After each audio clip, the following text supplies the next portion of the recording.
ओम शांति। प्रेम ही जीवन है। क्या आपने अपनी ज़िंदगी में किसी ऐसे व्यक्ति से मुलाकात की है जिसने सदा ही सभी को केवल प्रेम किया हो? केवल व्यक्ति ही नहीं, वस्तु, स्थान, घटना और हर व्यक्ति, हर एक को प्रेम किया हो। कभी कभी असंभव लगता है कि ऐसा कैसे हो सकता है। जिंदगी में कुछ क्षण तो ऐसे आते ही हैं कि जब प्रेम की जगह विरोध हो, नफरत हो, घृणा हो, बदले की भावना हो। ऐसा तो हो ही जाता है ना कभी कभी तो। लेकिन मैं एक ऐसे शख्सियत से मिला हूँ, ऐसे शख्सियत के संग रहने का अवसर मिला है, उनके साथ सेवाएं करने का अवसर मिला है, उनको देखने का और उनसे वरदान प्राप्त करने का अनुभव मिला है, जो प्रेम का बहता दरिया था, जो प्रेम का उमड़ता सागर था। ऐसी थी हमारी विश्व वंदनीय, प्रातः स्मरणीय, परम आदरणीय, सर्व के दिलों पर राज करने वाली आदरणीय दादी प्रकाशमणि जी। हाँ, प्रजापिता ब्रह्मा कुमारी ईश्वरीय विश्वविद्यालय की पूर्व मुख्य प्रशासिका। वैसे तो आप सबको ज्ञात है कि 1936-37 में सिंध हैदराबाद, जो वर्तमान में पाकिस्तान में है, वहाँ पर भोलेनाथ शिव बाबा निराकार ज्योति बिंदु स्वरूप परमात्मा पिता ने दादा लेखराज, जो हीरो के व्यापारी थे, उनके तन का आधार लेकर इस विश्व परिवर्तन का कार्य शुरू किया और ओम मंडली की स्थापना की। दादा का नाम प्रजापिता ब्रह्मा हुआ और उसी समय कुमार का दादी वो सत्संग में आने लगी, जो आगे चलकर दादी प्रकाशमणि जी के नाम से बहुत सुप्रसिद्ध हुई। 5 मई 1950 को ओम मंडली, जो ब्रह्मा कुमारी बन चुकी थी, वह पाकिस्तान से ट्रांसफ़र होकर हिंदुस्तान में राजस्थान में आबू पर्वत पर स्थानांतरित हुए और यहाँ पर ईश्वरीय सेवा, गहन तपस्या और स्वउन्नति का कार्यक्रम शुरू हुआ। दादी प्रकाशमणि जी शुरू से लेके ब्रह्मा बाबा के साथ तपस्यारत भी थे तो सेवारत भी थे। बाबा की सबसे लाडली बच्ची के रूप में उन्होंने स्थान पाया था। बाबा ने उन्हें भी अलग अलग स्थान पर सेवाओं में भेजा। भारत भर में अनेक स्थानों पर दादी जी ने सेवाएं की और जब वो मुंबई में सेवारत थी तो कुछ पार्टी को लेके, ग्रुप को लेके बाबा को मिलाने के लिए माउंट आबू आई थी। फिर 18 जनवरी 1969, 18 जनवरी 1969, ब्रह्मा बाबा ने अपना पुराना शरीर छोड़ अव्यक्त शरीर धारण किया और दादी जी को, दादी प्रकाशमणि जी को हाथों में हाथ देकर अपना सारा ही गुण और शक्तियाँ जैसे दादी जी को वसीयत में दे दी। दादी जी इस ईश्वरीय विश्वविद्यालय के मुख्य प्रशासिका के रूप में सेवाएं देने लगी। जिस समय ब्रह्मा बाबा ने देह त्याग किया उस समय भारत में करीब 150 ब्रह्मा कुमारीज के ईश्वरीय सेवा स्थान अलग अलग शहरों में बने हुए थे। जब दादी जी ने इन सेवाओं को एक मुख्य प्रशासिका के रूप में संभाला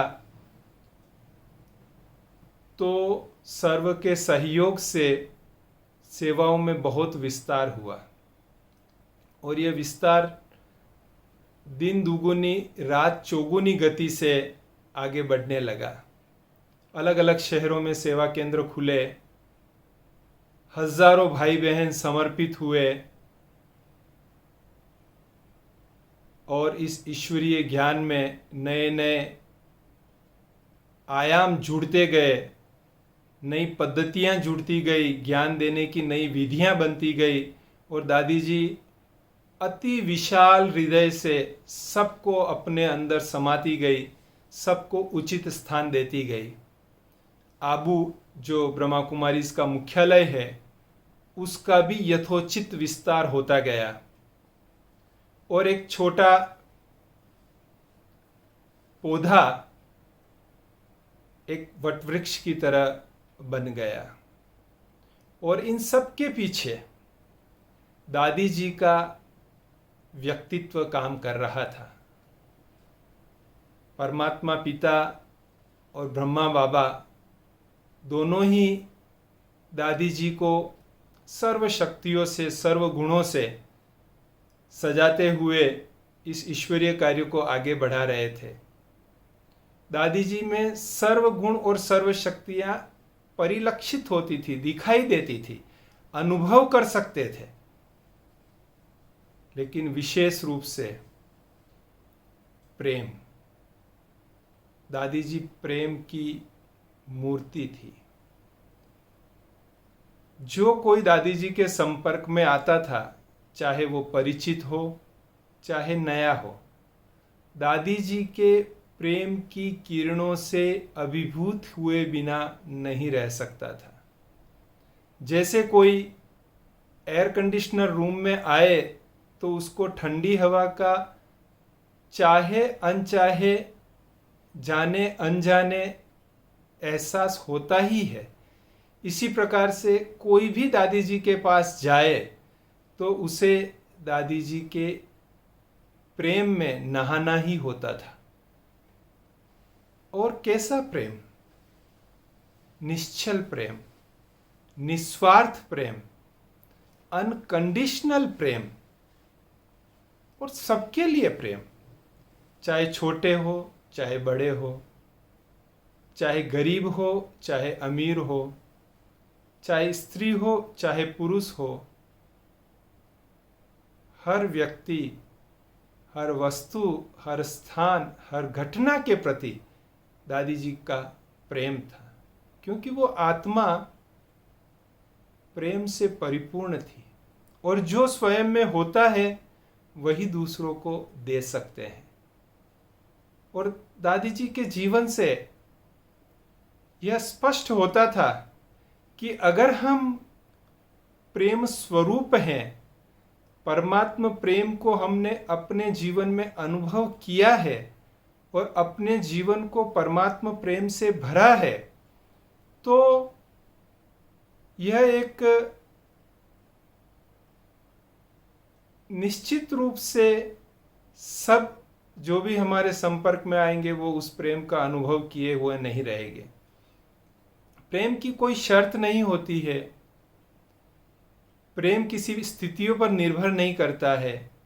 प्रेम तो आत्मा की एक अवस्था है और दादी उस अवस्था को प्राप्त थी। और यही कारण था कि दादी जी जिसको भी जो भी कहती वह उसे आशीर्वाद और वरदान समझकर पूरा भी करता और उसका फल का अनुभव भी करता। जो भी दादी जी के संपर्क में आया उसे कुछ विशेष अनुभव ही हुआ। मैं भी जब 1997 से ऑडिट सेवा के लिए विशेष आबू आने लगा था, थोड़े दिनों के लिए आता था, 15-20 दिन, 1 मास, तो पांडव भवन में दादी जी भी होते थे, हम सभी भी वहाँ ऑडिट की सेवा करते थे। दिन में 1-2 बार दादी जी से मिलना होता था। दादी जी के जो मुरली सुनाती थी सवेरे, वह सुनते थे, और दादी जी पिकनिक कराती थी, अकाउंट्स डिपार्टमेंट वालों को विशेष मिलती थी, विशेष टोलियाँ प्रसाद देती थी। तो सदा ही दादी जी के संग का बहुत अनुभव होता था।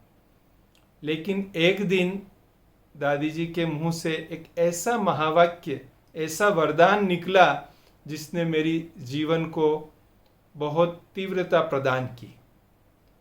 दोपहर का समय था, सवेरे की सेवा पूरी करके हम भोजन के लिए जाने के लिए ऑफिस से निकले, तो मैं आंगन में पहुंचा। पांडव भवन के आंगन में दादी जी चेयर पर बैठी हुई थी, तो बड़ों के सामने से जाने में थोड़ा संकोच अनुभव होता था। तो मैंने देखा दादी जी बैठी है, तो मैं थोड़ा किनारे होके डाइनिंग की तरफ जा रहा था। दादी जी ने मुझे देख लिया, तो दादी जी ने इशारा करके मुझे बुलाया, हाथ से इशारा किया कि इधर आओ। तो मैं दादी जी के पास गया। दादी जी ने कहा, तू दादी की नज़रों में है। बस यही 4 शब्द बोले दादी जी ने, तू दादी की नज़रों में है। मैं दादी के दृष्टि ले रहा था और फिर मैं वहाँ से चला गया। वो शब्द, दादी जी के बोले हुए ये 4 शब्द मेरे जीवन के लिए एक विशेष वरदान बन गए, और उन वरदानों का मैं हर पल अनुभव करता रहा कि कैसे दादी जी ने मुझे अपनी नज़रों में रखा और मेरा भाग्य चमका दिया।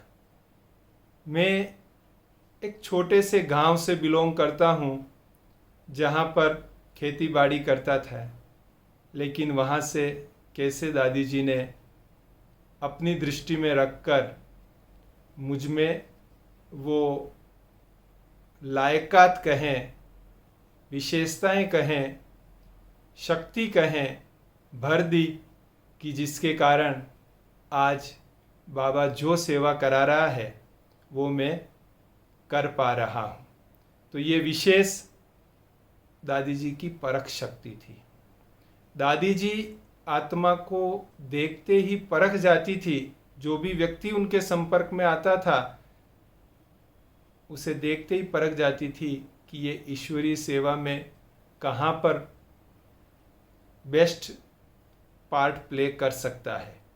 और दादी जी अपने मधुर वचनों से, अपनी संकल्प शक्ति से, अपने सुमधुर व्यवहार से उसे वहाँ सेट करती थी, जो आगे चलकर इस ईश्वरीय सेवा में एक आधार स्तंभ बन जाते थे। तो ऐसी दादी जी देश विदेश की सेवाएं करते हुए, कई विंग्स बनाकर उनकी सेवाएं करते हुए, हजारों नहीं लाखों आत्माओं को परिपूर्ण करते हुए ईश्वरीय वर्षे का अधिकार दिलाते हुए आगे बढ़ी। और 25 अगस्त 2007 उस दिन दादी जी ने अपनी पूर्ण अवस्था प्राप्त की, संपन्नता प्राप्त की और इस पुराने देह को त्याग किया। एक शून्य हो गया, एक ऐसा स्थान खाली हो गया कि जिसे भर पाना सचमुच बहुत मुश्किल है। ऐसी प्यारी दादी जी जो हर एक के हृदय में अपना स्थान बना गई, अपना यादगार बना गई। तो आज भी हम दादी के उन गुणों और शक्तियों को याद करते हुए अपने आप को भरपूर करते हैं। दादी जी का जीवन हमारे सामने एक आईने की तरह है जो हमें संपूर्ण बनाने के लिए एक एग्जाम्पल के रूप में दिखाई देता है कि अभी हमें भी वहाँ तक पहुँचना है। तो ऐसी दादी जी को, दादी जी के पुण्यतिथि पर शत शत नमन करते हैं। ओम शांति।